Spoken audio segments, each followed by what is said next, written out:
Hi, and welcome to another episode of Hot Takes with me, the Silver Fox. Recently, an Irish court refused to send a prisoner to Scotland.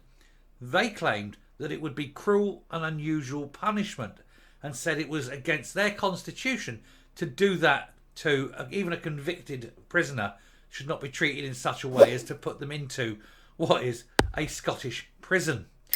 And it's since and subsequently been revealed that over 2,200 prisoners in Scotland are in conditions which could be described as torture. And the reason being that the cells are so small and so bad that there is a committee has found that they would breach human rights, even for convicted prisoners.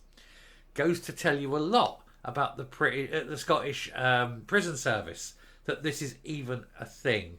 But I wouldn't expect them to do anything about it. It's taken years and years to build one prison, and it's coming in massively over budget, massively late, hardly any bricks laid. And so to sort this out, either they're going to have to offshore the prisoners, send them out to other countries, or just release a lot of prisoners. And I think we'd rather send them abroad than have them released. Maybe put them in a Turkish prison, see how that goes. But we'll have a look at this story to see how bad it truly is inside a Scottish nick. Here goes. So thousands of Scots prisoners are staying in cells deemed to be too small by a torture committee. More than 2,200 prisoners in the Scottish facilities are in cells with less than 4 square metres of living space, which is the standard set by the Committee for the Prevention of Torture. And there's a picture of a cell that they're describing as not fit for purpose. Now, looking at that, you've got 2 sets of bunk beds. There's 4 people living in that tiny, tiny cell. How on earth is that deemed humane? I mean, all right, you might argue they're prisoners, they don't deserve anything. Yeah, but not all prisoners are that bad. Your worst prisoner, I don't care, but, your average Joe prisoner. 4 people in a cell that size, it's enough to drive you insane, especially with the farts and the smells.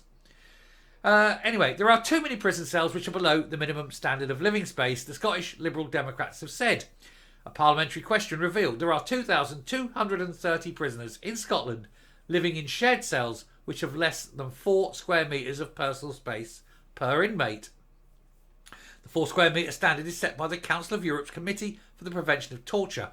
However, the Scottish Government says this is not legally binding, and in many cases the living space is only marginally below this level.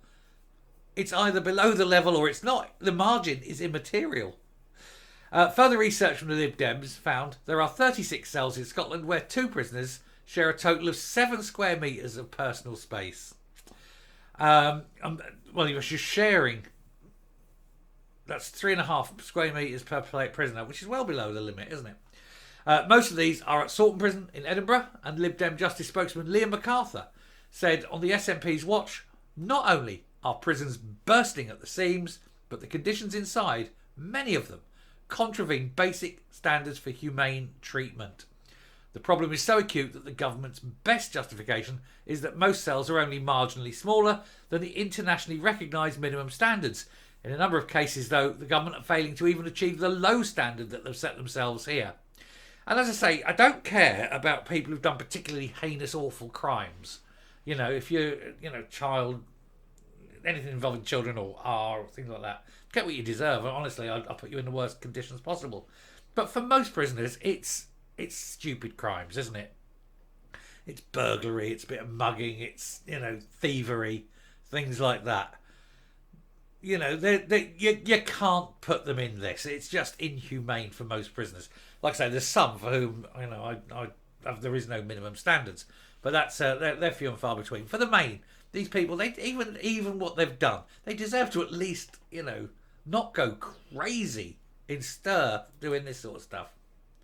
Anyway, as posing threats to staff safety, this overcrowding makes it much harder for prison staff to focus on successful rehabilitation that is the key to reducing reoffending. And as I say, also there's the mental problems attached as well. In November, the Lib Dems received a response from the Chief Executive of the Scottish Prison Service, Theresa Medhurst, through a parliamentary question detailing the number of 2 prisoner cells where there is a living space of less than 4 square metres. Ms Medhurst said, while the Council of the Prevention of Torture's minimum standard for personal living space in prison establishments for multiple occupancy cells is 4 metres, plus the fully partitioned sanitary facility. Not complying with this standard does not constitute a breach of the law. So just because it's not, it may be inhumane, but it's not illegal. So that makes it okay then, in the eyes of the SNP. Oh yes, we can be inhumane, but providing we don't break the law.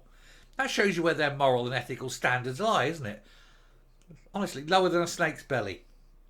A Scottish Prison Service spokesman said, the health and well-being of all those who live in our establishments is a key priority, and our staff work hard to ensure their rights and needs are met.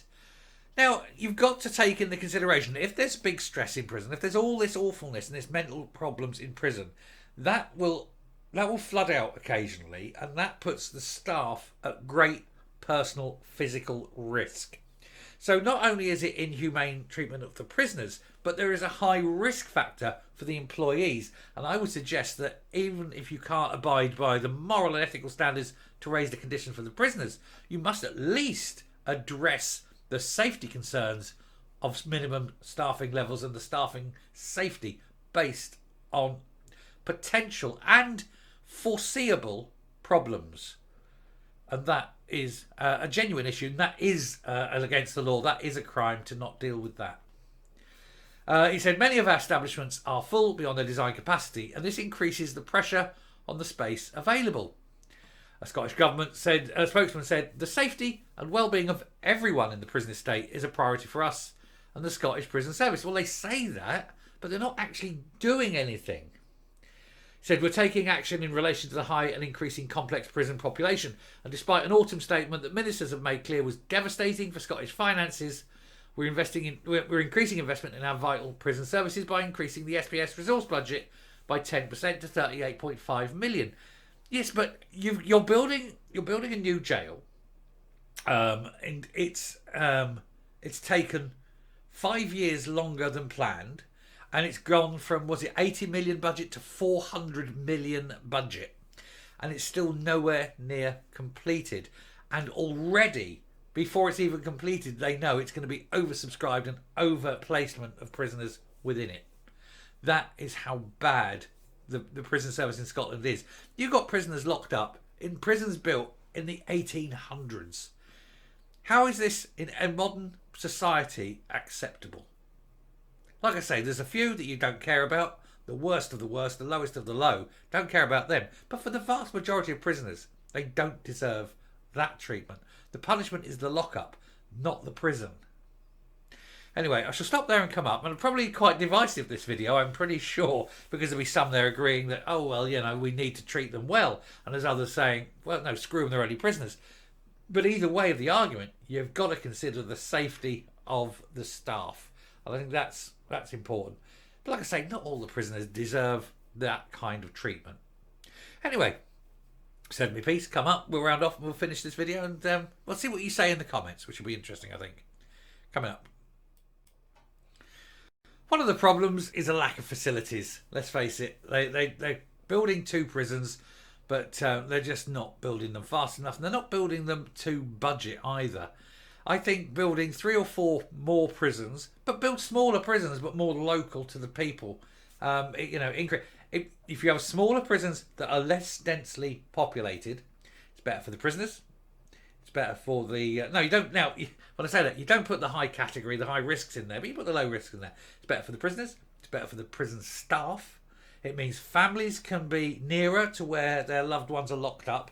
That releases a lot of stress. And when a prisoner has readily and often access to family, that does a lot of good for the mental health of the prisoner, and also helps reduce recidivism, because they're seeing what the effects on the family are far more often than if they were only seeing the family every 6 months or every 3 months or whatever.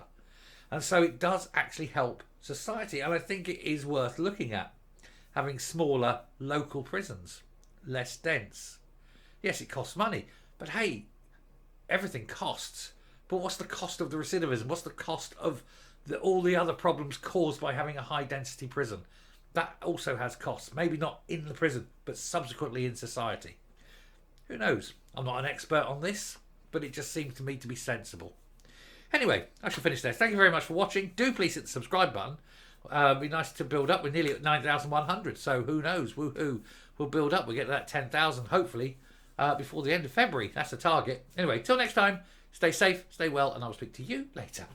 Bye.